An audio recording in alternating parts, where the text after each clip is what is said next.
Hey everybody, Corey Hot Wheels here. Before we start today's video, I just want to say that I am taking part in the 30-hour gaming challenge to raise awareness for soldier suicide and to raise money to stop soldier suicide.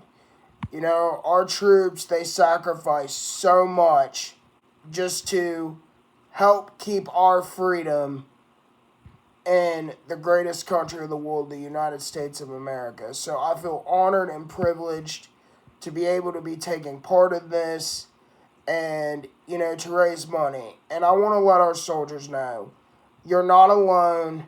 Anytime you need help, there's resources out there that will help you. Do not feel like you are a burden to anybody.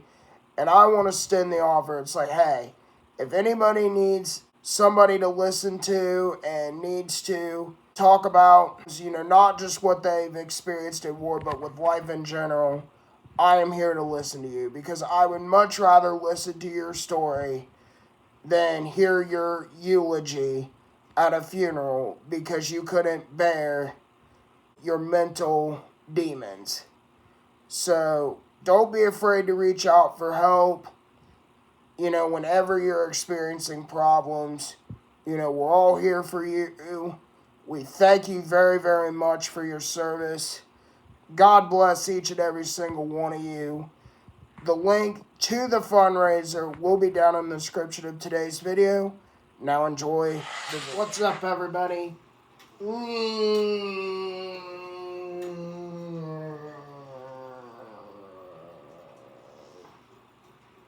Is your pal on wheels, Corey Hot Wheels, coming at you for another video.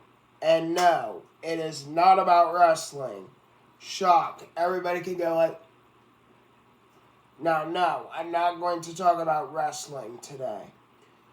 Instead, what I'm going to be talking about, as you will see in the title of the thumbnail, Xbox, right here, this lovely platform right here that's on my hat, is not dead. Everybody for the last week and a half was sitting on Twitter going like, oh my god, Xbox is going the way of Sega. They're going to kill off their hardware. Halo and Gears of War, they're coming to PlayStation. Oh my god, no. Relax, people. It ain't happening. Everybody is just so quick to overreact. When one little person writes their little article saying all this crap's gonna happen, that they heard things from this source that they have, and it's like, no.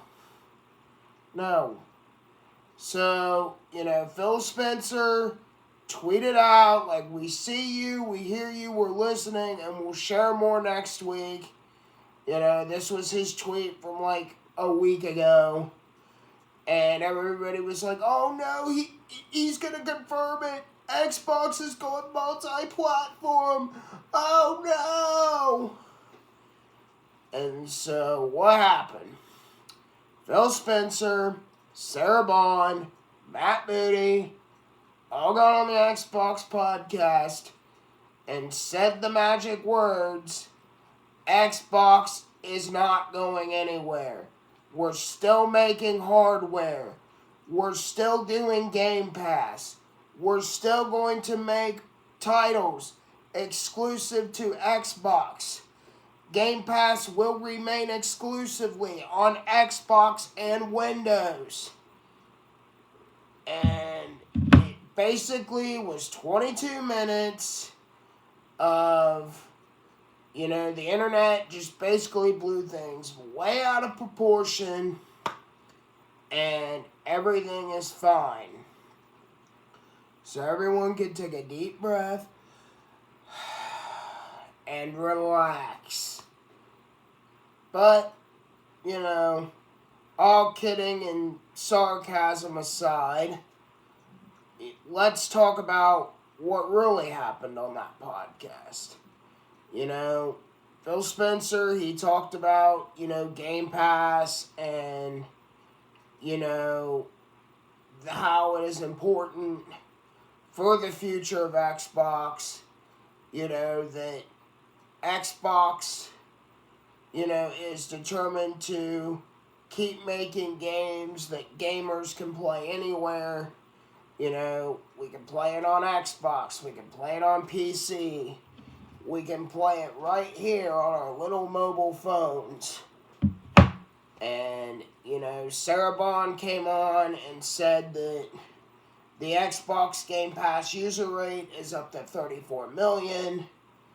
And then Phil Spencer also said that Indiana Jones and Starfield will remain exclusive to Xbox. Now, he did say there was going to be 4 games, 1, 2, 3, 4 little games that are going to go multi-plat. He did not say what those games were, but in the internet's infinite power, those games are rumored to be Sea of Thieves, Grounded, Hi-Fi Rush, and Pentiment. And here's the thing. Sea of Thieves is like a battle royale game. It's like a live service game. It just keeps on growing. The player base keeps on growing. So, why would Xbox not want to put a game like Sea of Thieves and Grounded? I have not checked out Grounded, but I heard, it's basically like a live service game on different platforms because, more people are going to keep buying skins, more people are going to keep, paying for the content that, those 2 game developers put out for those 2 respective games, and Xbox is going to keep getting money. Because here's the thing. These game companies, they want our money. They want our money, right? That's how they stay in business. But here's the thing. I love Phil Spencer. I think he's a brilliant man. But he did say something that caught my eye. He said, Xbox, the best place to play Xbox is on Xbox native hardware. Which means, like right over there, I have it right over there, I'm looking at it right now, a Series X or a Series S. And Siri just got triggered. But, you get what I'm saying. He says, hardware sales don't matter. That is the biggest crock of bullshit I have ever heard in my entire life.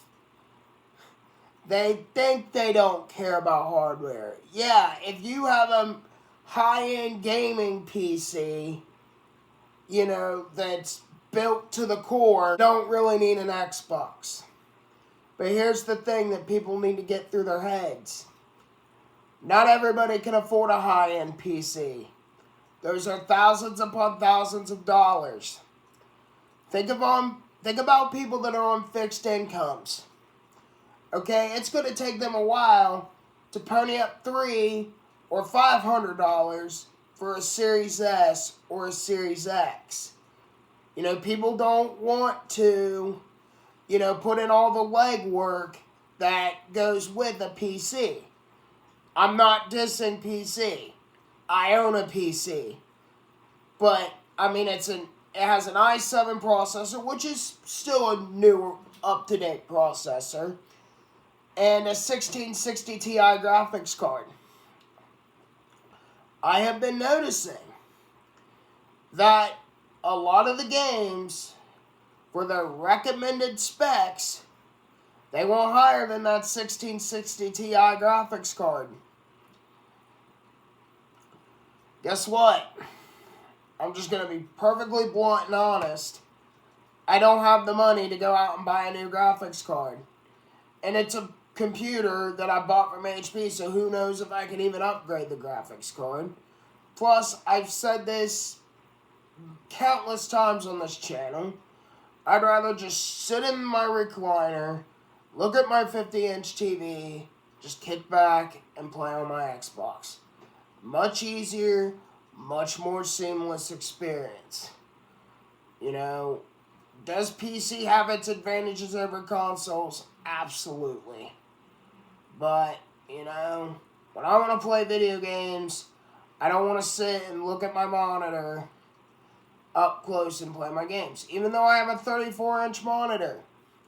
But guess what? I'd rather just play on my TV. And I have tried hooking my PC up to my TV, and it just, you know, I don't think my computer's built for that. So, I know I'm rambling here, but the point of the story is the vast majority of people that want to play Xbox games are going to buy Xbox. So they know that they are going to get the sales on that hardware. And yes, game consoles have been sold at losses for generations to come. You know, but that's how the vast majority of people are going to play their games. And Xbox knows that. And they want a piece of that pie. Because, you know, people could say, oh, well, who cares if gaming's on one platform? Guess what, people? I'm going to lean in real close and say this. If there's only one platform, then there's going to be a monopoly, which is bad. You don't want a monopoly. You want choice. You want competition. That's with anything in life, not just video games. You know, I'm getting ready to upgrade my wheelchair. And I'll just say this. I know it's irrelevant to gaming, but it's to my point of monopolies. You know, the company that I have my chair through now, I will just be perfectly blunt honest, is crap. You know, and I've been looking at different companies to get me a better wheelchair. That's why options are good. Because if I only had one option, then I'm going to have to settle for a mediocre product for 5 years. And I don't want to do that. You know, think about when AMD left the processing business and it was just Intel. You know, that was the only choice you had, buying a processor for your computer. You know, and Intel made mediocre products. That's why PC gaming saw a decline in the mid-2000s. You know, and then AMD came back and made processors again. Now PC gaming is bigger than it's ever been before. You get my point. You want competition. You know, I like, you know, having the different experiences on PlayStation and Xbox and Nintendo. You know? It's just a win-win for us gamers. But like I said, everybody just needs to chill. Xbox isn't going anywhere. They're still going to make exclusives. And, you know, gamers are still going to have their choice. Now, I can see Xbox going all digital. That is unfortunate as somebody who still likes to buy physical games. But, you know, as long as we have a way to download our games and they protect us, you know, if we buy that digital game, it is ours, regardless if it leaves the store. That's what needs to happen. You know, I mean, countless YouTubers have said this, and I agree. If you buy a digital anything, whether it is a song on iTunes, a movie on Prime Video, or a video game on the Xbox store, and you pay money to own that, you should have permanent access to it. End of story. So, and I know game preservation, they did talk about that. It is very important to Xbox, hence the backwards compatibility program. But I hope with, them owning Activision, they bring some of these Activision games to the backwards compatibility program. So, with that in mind, that's all I really got to say about all this Xbox, stuff. Hopefully you enjoyed the video. Sorry about all the rambling, but that was just what this video was going to be today. So, I will see you guys in the next video. The next videos should be my coverage on the Elimination Chamber. So if you don't want to miss that, like, comment, and subscribe. And I'll talk to you guys later.